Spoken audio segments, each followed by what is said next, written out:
전기차 구매 시 받을 수 있는 보조금이 줄어들면서 지자체 보조금을 포함해도 1,000만 원도 못 받는 전기차 구매자가 상당수 등장할 것으로 예측됩니다. 또한 휘발유 유류세 인하 폭은 37%에서 25%로 무려 12% 정도 줄어들 예정인데요. 그래서 휘발유에 붙는 세금은 리터당 516원에서 615원으로 100원 정도 오를 예정입니다. 물론 유류세 인하 전 탄력세율인 리터당 820원 대비 여전히 낮은 수준이지만 현재보다 휘발유 가격이 인상되는 것은 피할 수 없겠습니다. 전기차 보조금은 줄어들고 휘발유나 경유값은 날이 갈수록 오르고 있어 한마디로 진퇴양난의 상황이라고 할 수 있겠는데요. 전기차나 하이브리드 등 친환경차 혜택을 받고 차량을 구매하려는 신규 오너분들은 혜택이 사라지거나 줄어들기 전에 하루빨리 선택을 해야 할 것으로 보입니다. 어떤 것들이 달라지는지 자세히 살펴보겠습니다.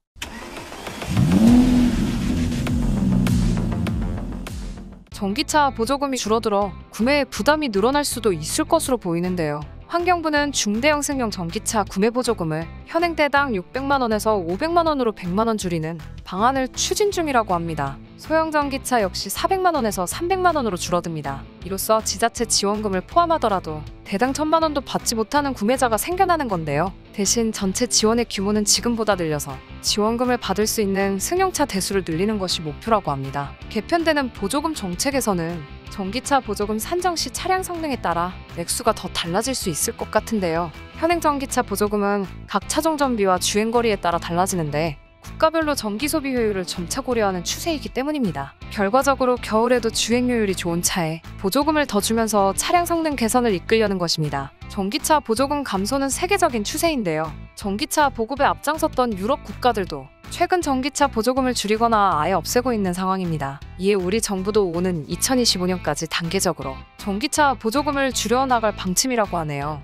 불행 중 다행인 것은 친환경차 개별소비세 감면이 연장되어 세제 혜택은 2024년까지 받을 수 있을 것으로 보입니다. 현재 하이브리드 차는 100만 원, 전기차는 300만 원, 수소차는 400만 원의 개별소비세를 감면받을 수 있는데요. 당초 종료 예정이었던 친환경차 개소세 혜택은 업계와 소비자의 반발로 인해 2024년 말까지 연장되었습니다. 40만 원 한도의 취득세 면제 역시 2024년 말까지 이어질 예정입니다. 전기 및 수소차의 취득세 면제 조치는 이미 2024년까지 연장되어 있었는데요. 하이브리드 차량 역시 친환경차 보급 확대와 전기, 수소차와의 형평성을 맞추기 위해 2024년까지 취득세를 면제받을 수 있게 됩니다. 전기차, 수소차, 하이브리드 등 친환경차는 저공해 차량으로 분류되어 등급에 따라 받을 수 있는 추가 혜택이 있는데요. 우선 1종 저공해 자동차는 전기차, 태양광, 수소차를 말하고 하이브리드 차량이 2종이며 3종 차량은 배출허용 기준 이내이면서 적격 연료를 사용하는 자동차가 해당됩니다.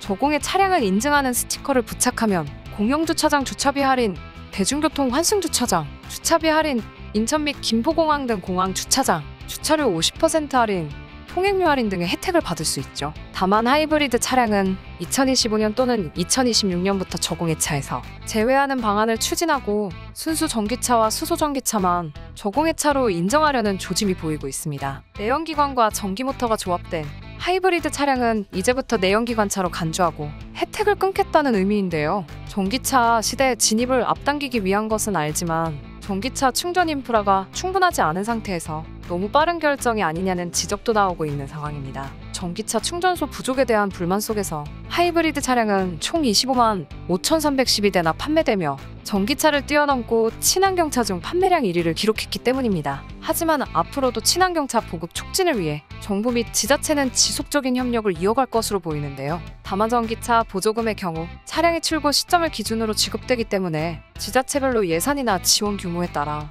보조금 소진 속도의 차이가 많이 발생하고 있습니다. 차량 출고가 되지 않아 이탈하는 인원도 꽤 많은데요. 차량 구매를 앞두고 있다면 보다 전략적인 구매 계획이 필요한 시점입니다.